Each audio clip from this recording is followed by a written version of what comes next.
జగన్ పథకాలకు ప్రజలు ఆకర్షితులవుతున్నారని విజయవాడ తూర్పు నియోజకవర్గ ఎమ్మెల్యే అభ్యర్థి దేవినేని అవినాష్ అన్నారు. ఇచ్చిన మాట ప్రకారం కరోనా కష్టకాలంలో కూడా పథకాలు అమలు చేసిన ఘనత సీఎం జగన్కే చెందుతుందని ఆయన కొనియాడారు. ఇవాళ విజయవాడ గుణదల వైసీపీ తూర్పు నియోజకవర్గ కార్యాలయంలో 100 మైనార్టీ కుటుంబాలకు దేవినేని అవినాష్ సమక్షంలో పార్టీ కండువాలో చేరాయి. అయితే ఈ సందర్భంగా స్థానిక టీడీపీ ఎమ్మెల్యే గద్దె రామ్మోహన్ పై ఆయన తీవ్ర విమర్శలు గుప్పించారు. డివిజన్ సమస్యను పట్టించుకోలేదని మండిపడ్డారు. నియోజకవర్గంలో కొంతమందికి స్థానిక టీడీపీ ఎమ్మెల్యే ఎవరో కూడా తెలియని పరిస్థితి నెలకొందని ఎద్దేవా చేశారు. 4వ డివిజన్ ఏపీఐఐసి కాలనీకి రోడ్లు, డ్రైనేజీలు వ్యవస్థతో పాటు రైతు బజార్ కూడా ప్రజలకు చేరువ చేశామన్నారు. వచ్చే ఎన్నికల్లో తనను గెలిపించాలని అవినాష్ కోరారు.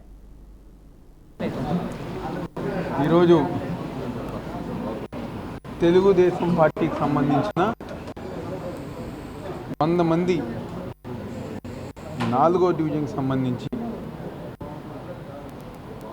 సీనియర్ నాయకులు, యువకులు, ప్రతి ఒక్కరు గారు పెద్దలు ఇన్ఛార్జ్ గల్లా రవి గారు, అదేవిధంగా పెద్దలు కోఆప్షన్ సభ్యులు ముస్లిం సుబ్బారావు గారు ఒక ఆధ్వర్యంలో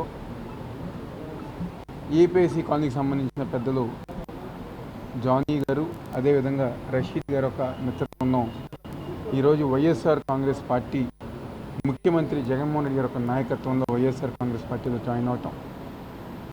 ఏపీఐసి కాలనీలో అంటే తెలుగుదేశం పార్టీ స్థాపించిన దగ్గర గారా పెద్దలు జానీ గారు కానివ్వండి, ఆయన కుటుంబం కానివ్వండి, అదేవిధంగా సోదరులు రషీద్ గారు కానివ్వండి, ఆయన కుటుంబం కానివ్వండి, జాయిన్ అయిన 100 మంది నాయకులు, కార్యకర్తలు అందరి కుటుంబాలు గారా తెలుగుదేశం పార్టీతో మమేకమైన కుటుంబాలు.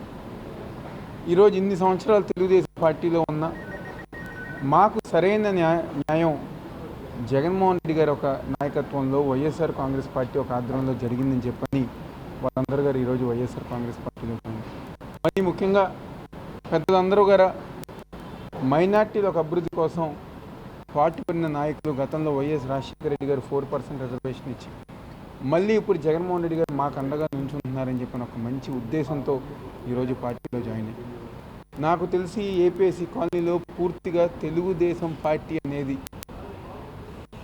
లేకుండా ఈరోజు భూస్థాపితం అయిపోయింది. ఒక బలమైన నాయకత్వం ఈరోజు వైఎస్ఆర్ కాంగ్రెస్ పార్టీలో జాయిన్ అయింది.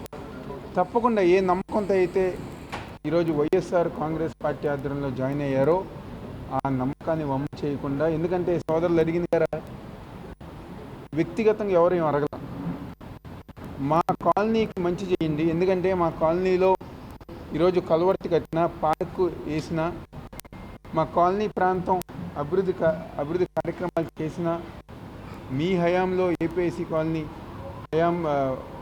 కాలనీ వైఎస్ఆర్ కాంగ్రెస్ పార్టీ హయాంలోనే అభివృద్ధి చెందింది. అదేవిధంగా మసీదు గారు ఈరోజు మా ప్రాంతంలో కట్టిందంటే ఈరోజు వైఎస్ఆర్ కాంగ్రెస్ పార్టీ ఆధ్వర్యంలోనే. అదేవిధంగా ప్రైమరీ హెల్త్ సెంటర్ గారు కట్టారంటే ఈరోజు మీ హయాంలోనే కట్టారు. అదేవిధంగా రైతు బజార్ ఈరోజు కట్టారంటే ఈరోజు వైఎస్ఆర్ కాంగ్రెస్ పార్టీ హయాంలో. అంటే మా ప్రాంతం గారు అన్ని విధాలుగా అభివృద్ధి చేశారు. మాకున్న ఏకైక కోరిక రిజిస్ట్రేషన్లు, అది గారు తప్పకుండా రాబోయే రోజుల్లో మీరు పూర్తి చేస్తారన్న నమ్మకంతో ఈరోజు వైఎస్ఆర్ కాంగ్రెస్ పార్టీలో జాయిన్ అవుతాం జరుగుతుందని చెప్పారు. తప్పకుండా వాళ్ళు అడిగిన రిజిస్ట్రేషన్ ఉంది, ఇళ్ల పట్టాల రిజిస్ట్రేషన్ ఉంది, రెగ్యులరైజేషన్ది తప్పకుండా పూర్తి చేసే బాధ్యత జగన్మోహన్ రెడ్డి గారిది, వైఎస్ఆర్ కాంగ్రెస్ పార్టీ గురించి సందర్భంగా చెప్తూ అందరం గారి కుటుంబ సభ్యుల్లాగా రేపు జరిగే ఎన్నికల్లో ముఖ్యమంత్రిగా జగన్మోహన్ రెడ్డి గారిని, ఎంపీగా కేసీఆర్ శ్రీనివాస్ నాని గారిని, అదేవిధంగా ఎమ్మెల్యేగా మా అందరి ప్రతి ఒక్కరి గారు కలిసికట్టుగా ముందుకెళ్ళి పూర్తిగా వైఎస్ఆర్ కాంగ్రెస్ పార్టీ విజయం కోసం అందరూ కృషి చేసిన సందర్భంగా చెప్తూ